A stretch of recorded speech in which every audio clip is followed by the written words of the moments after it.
Welcome to another episode of Powered by Predator. My name is Sam Tickle Wright, and this whole thing is brought to you by Goliath Gaming. It's an opportunity to improve your competitive gaming. There we go. Our guest, Steve from Masters, he's wearing that Goliath Gaming attire, and you are a psychologist and the mental and performance coach for Goliath Gaming. Now, for someone watching who's a gamer, who's like, wait a second, psychologist, mental performance. Tell me a little bit about what it is that you do for those at home who are maybe confused. Okay, fantastic. Well, I mean, for starters, I'm a psychologist in training. I'm currently aspiring or pursuing a career in clinical psychology. So that's our more traditional therapeutic type psychologist type involvement. But a big part of my endeavor was within psychology have overlapped with gaming. So obviously I've been a part of Goliath Gaming for quite some time now, having known a lot of the players or members of the organization on a personal level, but also through gaming. I used to be a professional gamer myself. Well, I don't know, but if you're about professional, but I had aspirations for it. We did have a team and we were competing a few years ago. So I was familiar with the scene in all regards, but mostly as I've been developing more just as a person and within my career, there's been an increasing opportunity to merge these two fields, to bring the insights from psychology and just mental well-being and mental health into the field of gaming, especially given that gaming is primarily a mental endeavor. It's a lot to do with decision making and so forth. But I'm looking to unpack a couple of the links between the two here in this interview with you. But just to comment a little bit more on what I do with Goliath.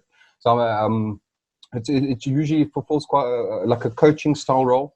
I usually facilitate boot camps with the players where we'll just have a lot of team talks, a lot of live type conversations, a lot of things revolved around physical and mental well-being, things of this nature. I also lend a helping hand when it comes down to player relations, just handling tricky situations between player and management, stuff like that. So if I had to encapsulate it, I would say most of my work is falling into a traditional coaching role, but also with a lot of just insights coming from player relations and just mental health and well-being in general. Yeah.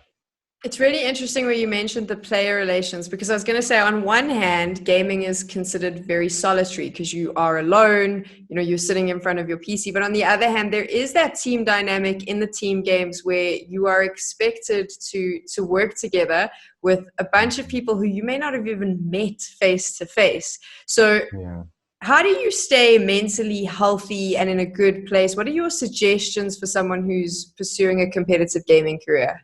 Well, perfect. I mean, it's like you've touched on. If we're going to be speaking now player relations, this becomes something that's of a lot more importance once we're making that bridge into esports and taking it more competitively. Because then essentially you're putting in, like you said, you're put into situations where you're working with people that weren't necessarily prior friends or from your previous history. You're kind of getting put into almost like a relationship where where you have colleagues more so than just friendly casual players and stuff like that.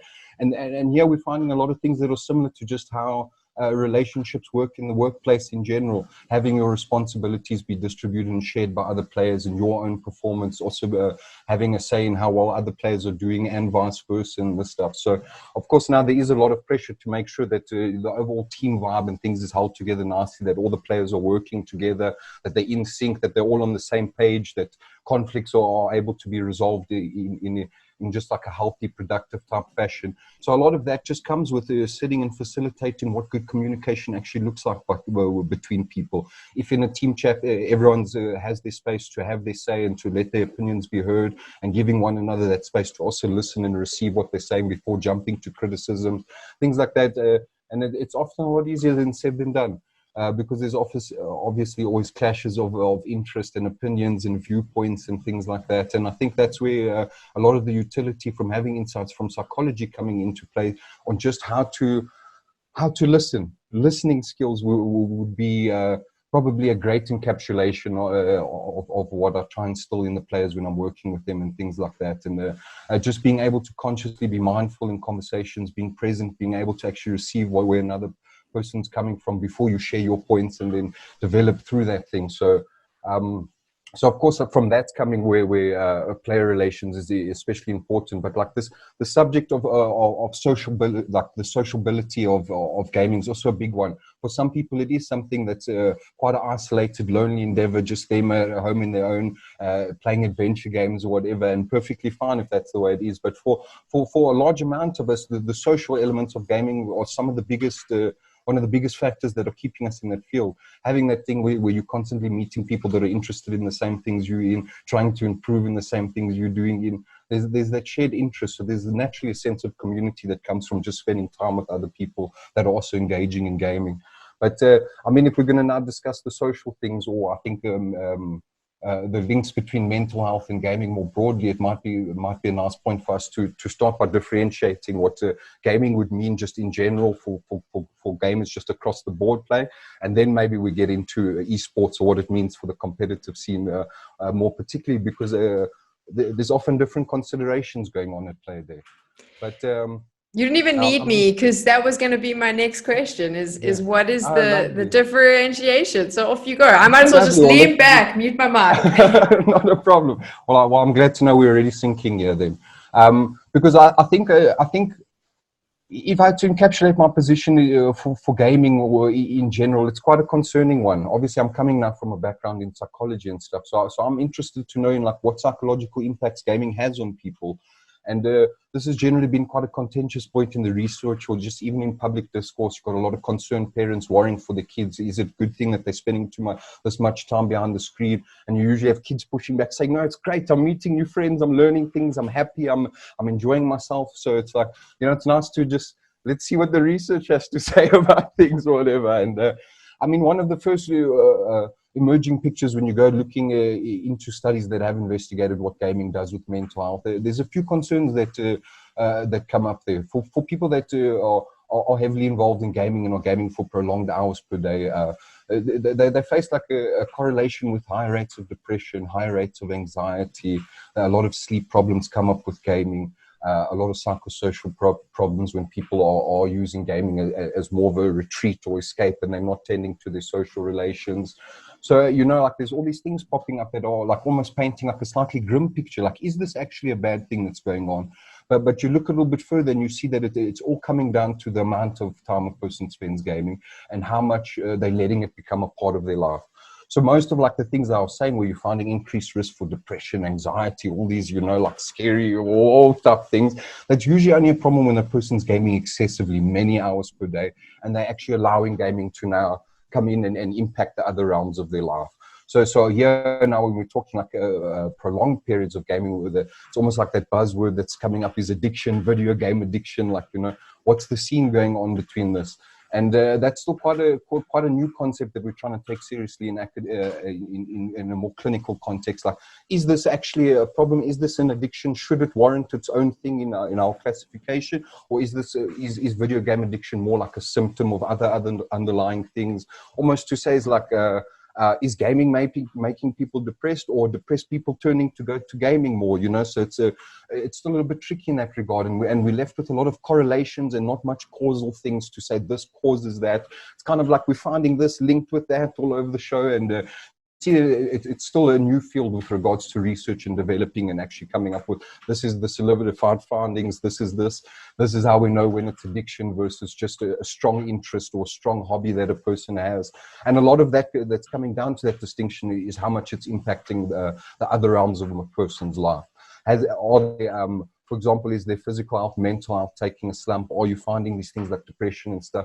Is a person neglecting their career, their academic performance if they're still in school? Are they letting it cut into their family time? All of those types of things. And if that's the case, then our situation is slightly more worrisome, because then it doesn't look like necessarily that gaming's being all that beneficial for people. But the second we cut down that duration and we look at people who are just gaming a little bit here and there, that couple hours in the evening after a long day's work, they're looking to unwind through gaming and stuff, there we just find a whole bunch of positive benefits.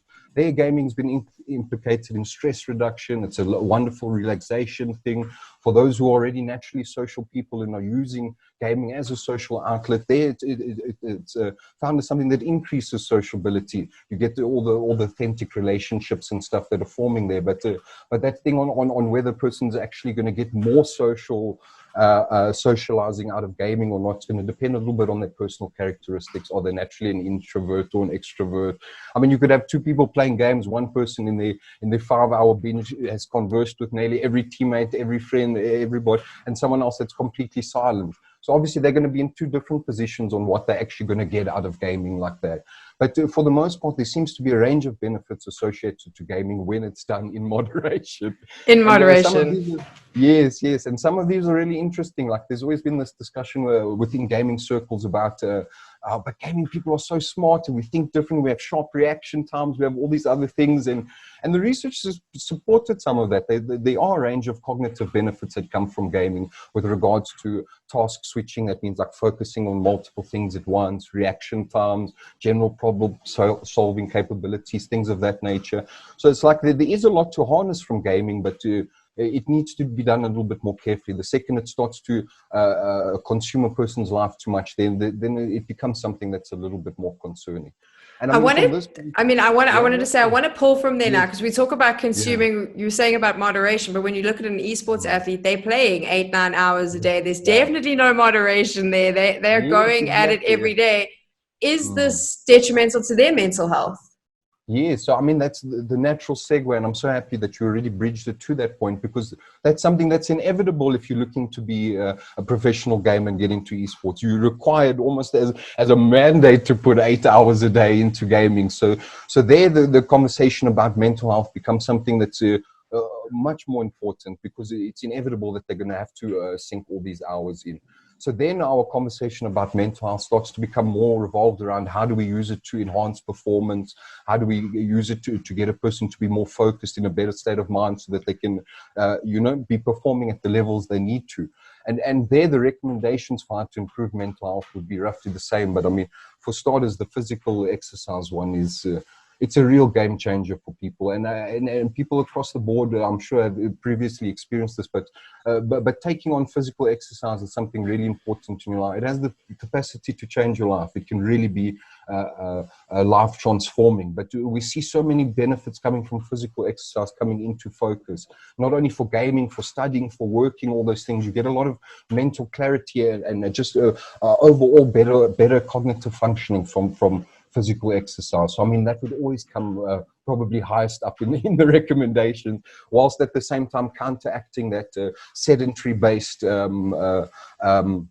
nature of gaming, sitting behind a screen for prolonged periods of time, because that's, I mean, obviously bad for being seated for so long, for having your eyes strained in front of a screen, for neglecting all the other aspects on that. So it's like most of the recommendations come behind making sure that a person's still well balanced and attending to the other things they need to in their life, because there's other like the gamer's lifestyle, it gets a notoriously bad rap, and for good reason. I mean, it's not necessarily the healthiest thing to be up till 4 o'clock every morning, gaming, sleeping during the day, rinse and repeat then, and especially like the dietary choices that are associated with gaming. Those are not looking too great either. A lot of energy drinks, Monsters, Red Bulls, all those things, a lot of takeouts, things of that nature. So it's like, to be getting your best bang for your buck out of practicing to be an competitive esports player, it's making sure that you're still tending to all those things. Are you still eating well? Are you still sleeping well? Because that's also a big one. High levels of gaming and sleep quality. So it's like, and practical tips for that one come from making sure that you're waking up at the same time every morning. That almost comes like as the number one tip across the board for improving your quality of sleep. More important than what time you go to bed, if you can just get into that regular habit of waking up at the same time, it already just starts to sync your biological clocks and getting something flowing like that. But then, as opposed to just waking up and then, like I say, like rolling out of bed, eating leftover pizza and getting gaming again, rather you start your morning off proper. You introduce some form of physical exercise, a nice run or full body workout early in the morning. You then knock out all the other tasks that you have going for the day, the emails you need to send, all that stuff. And once all of that's cleared and out your mind, then you're presenting the best possible you to sit down and actually engage in a solid session of gaming. And the same thing for just improving our overall hygiene of productivity. It seeps through into how we actually play, because again, like I said, for gaming, there's this typical thing that you just sit down and you just sink hours. But at that point, it almost be like your opponent's also sinking 8 hours a day. So where's the difference going to come from? And it's going to be in who's actually has the more effective, efficient productivity going on. And in that, there's a lot of nice insights from psychology that apply not only to gaming, but to studying, to work ethic in general. But to have that thing of only working 45 minutes to an hour at a time and then having some 15 minutes off as a break is one of the best things you could do, especially for gaming, because then essentially it's that you play a game after your game, you leave it a little bit, you have time to reflect, digest, take out what you need for that game, then you can leave it there and start the fresh one, as opposed to just steam queuing the next game like that and bringing your baggage in from the previous one and stuff like that. So it's almost like setting up a work routine in which, you know, you play your game, you learn from your game, and you leave your game alone and you go on to the next one. That is a much neater format than just that insta queue into the next game that we all know. Because and I'm sure this experience is even relatable for a lot of games. A lot of times you insta queuing the next game almost out of frustration with how the last game went, and it's almost inevitable that you're going to bring that baggage into that game already flaming the supports before anything's even began and whatnot. So it's like, wait, if you're going to be taking your practice more seriously, and it's not just something that you're doing casually anymore, then you need to take it seriously. You need to sculpture it more akin to something that like a career or proper occupational endeavor would look like.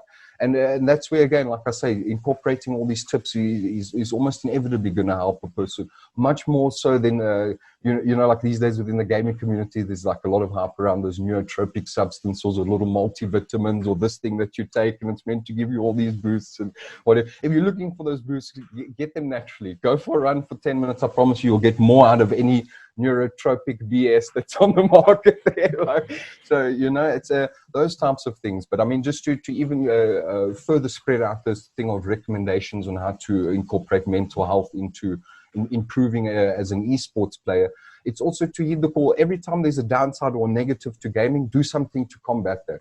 So if there's this concern about gaming making us isolated or lonely, then know that you need to be more proactive on doing something social, calling up the friend or family member you haven't spoken to, making sure that you're still getting that enriched, wholesome face-to-face contact. You know, if it is that it's sedentary lifestyle, then no, we need to incorporate some form of motion or physical activity into our breaks. It's almost like to keep building on that script from earlier. If you had to play your game 40, 50 minutes, stand up, refresh, take a quick breather, take a stretch, do 5 minutes of exercise, sit down, get ready for your next day, you would probably be able to rinse and repeat for 5 to 8 hours much easily than having it like after 4 or 5 hours you feel fatigued, sluggish. You're not getting the most out of what you could in those games, and that's inevitably frustrating and impacts results. And then it just leads in a person thinking that they need to, you know, commit even more to close the gap on what they lost in rank points or whatever the case. But it's like, no, well, take a breather, step back, reevaluate what mistakes, what can you actually gain from that. If the loss wasn't your fault, fine, leave it. Then you don't need to worry about it anymore. That type of thing, you know. So Steve, I just think I want to summarize here, because we've had this conversation, you've given your tips. Basically, what I'm getting from this is obviously, one, you need to find balance, but two, sometimes the way to improve in game is to just get out of the game and go and do something else. Go run, go see someone, have some face-to-face contact, eat something that's healthy. It's not a big bag of chips, and then come back to the game just to reset your mind. Most definitely. And I think you've summarized really one of the biggest things there. And that is also, I mean, this is also well known throughout sporting, the importance of rest, of downtime, of restoration, of letting time for things to sink in, to consolidate so that you can actually learn from the process. And that really is one of the biggest ones. And again, in doing so, you counter all the negatives. You counter down this sitting down for prolonged periods of time, being up too late in the evening, the unhealthy diet that's associated with it. You can counter all of those things literally with 20 minutes, half an hour physical exercise per day. And just even to couple that, because I mean, a lot of these have been like practical, more lifestyle oriented tips, but other tips that would come from psychology is also just being clear on yourself of why are you gaming? What are your motivations for doing this? Are you doing it just because it's convenient and life's kind of pushed you in this direction and here you are in this team? Or is there something that you really do want to take seriously and pursue and make something bigger and make a career out of this? Because it's possible nowadays. But it seems to only be really possible for those who are willing to make the sacrifices necessary to get it. Especially because here in SA, you know, we're still developing, the scene's still new, and it feels like it's only the really dedicated ones that are reaping the rewards. from what I believe, you've already had like interviews with Ruan and some of the other people. That would be testimony to that. There you're going to find a clean, more crisp work ethic. You're going to find the dedication and stuff that I'm speaking about in players like that, who have been able to go and have the overseas opportunities and stuff. They've put in the time, you know, and they've made it something more serious to themselves, not just flirting with that idea of it being professional, but it's kind of still in murky waters. Some games you feel more casual. Sometimes it's like, but I just want to play for fun. But no, if you're taking it serious, then, you know, you need to see that path through. And yeah, so I guess even these aspects of it, to speak now more from like a Goliath Gaming's perspective, or from the perspective of organizations and stuff, like I feel like us knowing all these things about mental health, it means that to somewhat it's our responsibility to take care of our players in that way and expose them to some of that stuff. And I feel like we've really had some really strong strides or attempts at doing that, those types of things with GG. A lot through myself, through just exposing them to things like yoga, running, physical exercise, meditation, breathing activities. These are all little things that we've played with together throughout the boot camps. But even Gabby helping on the financial front, arranging us to have some conversations with economists and things like that, just to get in the place thinking about their finance and tax and what their lives need to look like in that sense. These are all things that are contributing towards developing more well-rounded players. And I mean, one of the biggest aspects for that on why it is because so we know now that the prime ages for gaming are usually between 20 and 25. That's the age range that most of the professional players are falling into. This is one of like our peak times for gaming, just given how fresh and ripe our minds are to learning and how easily we take to new things. But that age group of between 20 and 25, it's also a crucial time, not only for social development, but for occupational development. This is usually the time people are leaving high school. They're starting to find their own footing. They're getting out there. They're either studying, they're finding employment, they're doing things. It's a critical age for people. And if people if they're not developing in that age, they start to fall behind their peers and stuff. So it's like if we're not looking after our players and we're asking them to invest some of the prime years of their life, we need to make sure that we're still sorting them out for afterwards. And I believe that's like where things like mental health comes in, making sure we're still discussing what social media obligations are, what this whole social media thing that's attached to gaming looks like, what finances look like, what contracts and employment contracts are about, or how all those legalities work, and that we need to still be providing our players all of the stuff so that, you know, after their careers, if they decide at 25, 26, no, wait, gaming's not for us, that we haven't essentially taken their life and given them nothing to put on the CV. So like just building these general life skills, personal skills, career skills, it feels like it's like I say, it needs to pretty much be a responsibility of esports organizations, and especially and that the responsibility would even be extended further into the competitive scene overseas, even to the game developers and stuff, because if these are all these concerns about playing video games and it leading to addiction and all these mental health things, then that is responsibility needs to be assumed by everybody to deal with it, if we're going to ensure that we're retrieving or extracting all the good out from gaming and avoiding the bad, you know. So it's like I kind of just want to make my small contribution in that sense by you know, just sharing a little bit of the insights of psychology within the field. Steve, I think that what you're doing is incredible. I've had a chance to watch you with Goliath Gaming. I really, your insight right now and how you spoke about what the organizations need to do, what we as a community need to do, and also the tips that you've given to players that are watching to understand that sometimes the best way to perform in-game is to step away from the computer. You do need to focus on the other aspects of your life, including things like finance and the business side that comes with this. Your insights have been invaluable, and I actually hope that we can do a longer series where you and I can maybe just chat for Powered by Predator. Yeah. I think that would be great. So this is all like very general overview. I'd love to do a series where we can actually unpack some of the particulars and really start to draw up something that could be beneficial to your viewers and things. So yeah, I would be more than on board doing that. So definitely Goliath Gaming, Predator. We've given you the next show idea. Let's dive on down. Let Steve and I sit and chat about this. Thank you so much for joining us on Powered by Predator. And of course, if you want to find out more, maybe you want to chat to Steve, we'll put all his details in the description to this video. And if you want more content just like this, make sure you keep following Goliath Gaming and #Powered by Predator, because we've got lots more on the way.